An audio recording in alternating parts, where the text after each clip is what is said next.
Good morning. I am just south of Cape Canaveral, Florida at a state park called Fort Coopers. This is a publicly accessible park. It costs $3 to get in here, which is really inexpensive to get into a state park. It is the middle of June right now. It is 95 degrees. It is 8 o'clock in the morning. It's 100% humidity, and it's supposed to get up to almost 100 degrees here today. Today I'm hopefully going to photograph sandhill cranes, scissor-tailed kites, and whistling ducks. So come along and enjoy this adventure.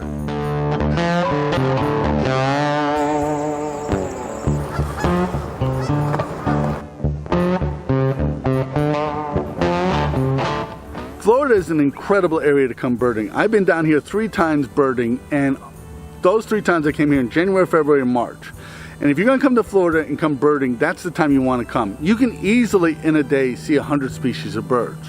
Where I am right now, Fort Coopers, in the wintertime, hundreds of species of birds are recorded here. Yesterday, a list was submitted. Somebody spent 2 hours here, and they saw 9 species of birds. And that's one of the reasons why I'm here. The whistling duck was seen here, the sandhill crane, and the scissor-tailed kite. So my goal is to basically walk around this wetland and see if I can find these birds. Now, Florida has unique situations, I think, for especially the United States. First of all, Florida has alligators. Alligators are a large predator that can attack human beings. They generally do not do that, but I'm going to take precautions because they are the most active feeding right now. Also, they have signs all around here that say don't feed the alligators, but people aren't smart when it comes to these kinds of things. They think it's kind of cute. Alligators associate food with humans, and when humans don't have foods, they take a bite out of them. So that's unique. The heat and the insects are something else I have to be cautious of. As you can see, I was out yesterday, I got way too much sun. I want to try and keep out of the sun as much as I can because it's not going to be good photography and it's just going to be hot. And as I'm looking behind the camera here, there's already a haze coming in. It's not even 8:30 in the morning.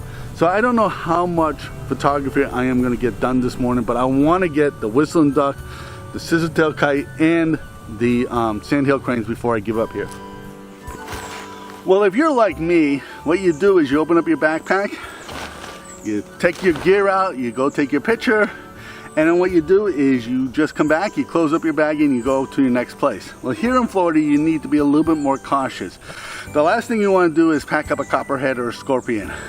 So look in your bag, make sure you're not packing up some creepy crawly, and when you open your bag up, just be careful to make sure you didn't pack one up. That's the tip for today. Bird number 1, scissor-tailed kite. Just literally started flying around me. It's really exciting. Now, scissor-tailed kites are aerial predators, which means that they catch their prey either in the tops of trees or as they're flying.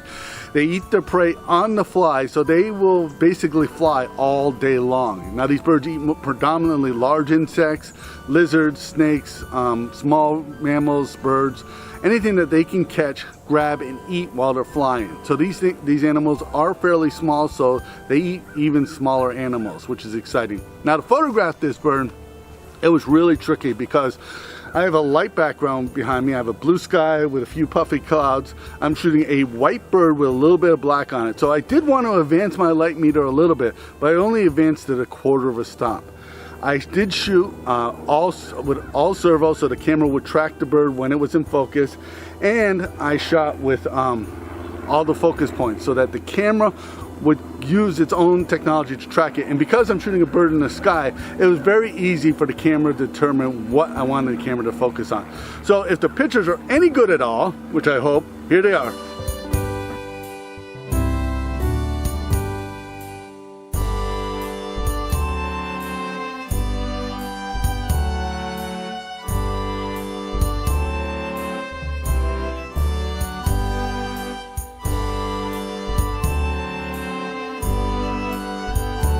Well, I was just walking to set up here to videotape myself, and I got everything set up, and I noticed there was a copperhead wrapped around the tree, and I go to videotape it and it took off, and I decided that I was not going to chase it. So anyways, bird number 2 is a black-bellied whistling duck. These are a rare bird here in the southern part of the United States. These are again birds of the southern part of the southern United States. These birds in the summertime can be found further north. I mean, I've actually photographed them in North Carolina, but that would be a very rare occurrence, and when it does occur, it's one bird. but it is still exciting. And the one reason that I think that I really have a fascination with the black-bellied whistle duck is that the first time I went to Florida to photograph birds, this was one of the first birds that I saw. And because of its coloration and everything else like that, I said, this is what I thought about when I thought about getting into bird photography, because I grew up and lived most of my life in the northern part of the United States, and birds like that are not there. And I think that's one of the reasons why I still have a fascination with this bird and a connection with it. But anyways, if these pictures are any good, here they are.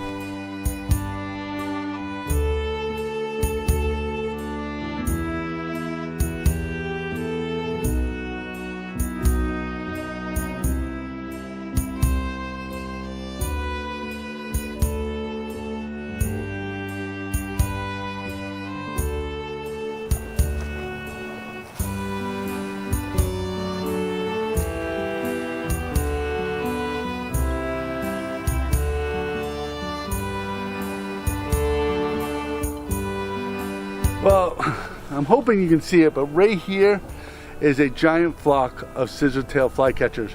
I have never seen this before. I've been actually on my phone seeing if they kettle like other birds do, and apparently they do, because they are doing that over there.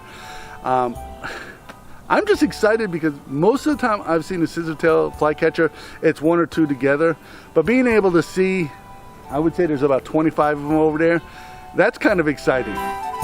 Well, I found the sandhill crane. So right here, I had to walk about 1.5 miles through the jungle to get to them. Or, well, I had to walk through a trail through the jungle. It is very, very humid here and very, very hot. But I was able to get some pictures of these birds. The problem is that right now it is 11 o'clock in the morning. The light is just awful. It's harsh as hell. And this is not the situation I wanted to be in when I took these pictures. Like I said, I've been down here for 4 hours looking for these birds, and it's just been incredibly difficult. But I am so glad I found them, and I'm taking advantage of the situation and photographing to the best of my ability. So here are the photographs I've taken. I don't know how well, I don't feel confident about these pictures.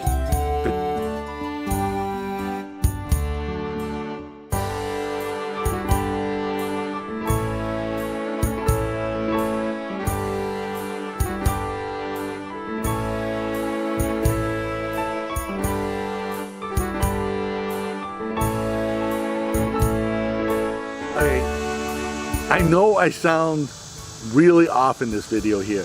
I was physically exhausted from all the heat and humidity and all the physical effort I had to do to shoot the video, photograph the birds, do all that stuff. First of all, it's not a scissor-tailed kite, it's a swallow-tailed kite. I don't know why I kept calling it a scissor-tailed kite. I was physically exhausted being out there, and it became real apparent as I went on and photographed those sandhill cranes that I was suffering from something out there. It was just exhausting, and I think it just shows you that if you go out and you still try, you can succeed at something. These pictures weren't very good, and I think part of it was that I was just so tired. I couldn't manage the equipment as effectively as I could. I've never been in a situation where I have been that hot and that humid in my life. So anyways, if you got anything out of this video, please give it a thumbs up. Please subscribe to this channel because that really helps us in the YouTube world. Become a Patreon supporter. Your support allows us to keep doing this. My name is Leahy. I want to thank you for watching.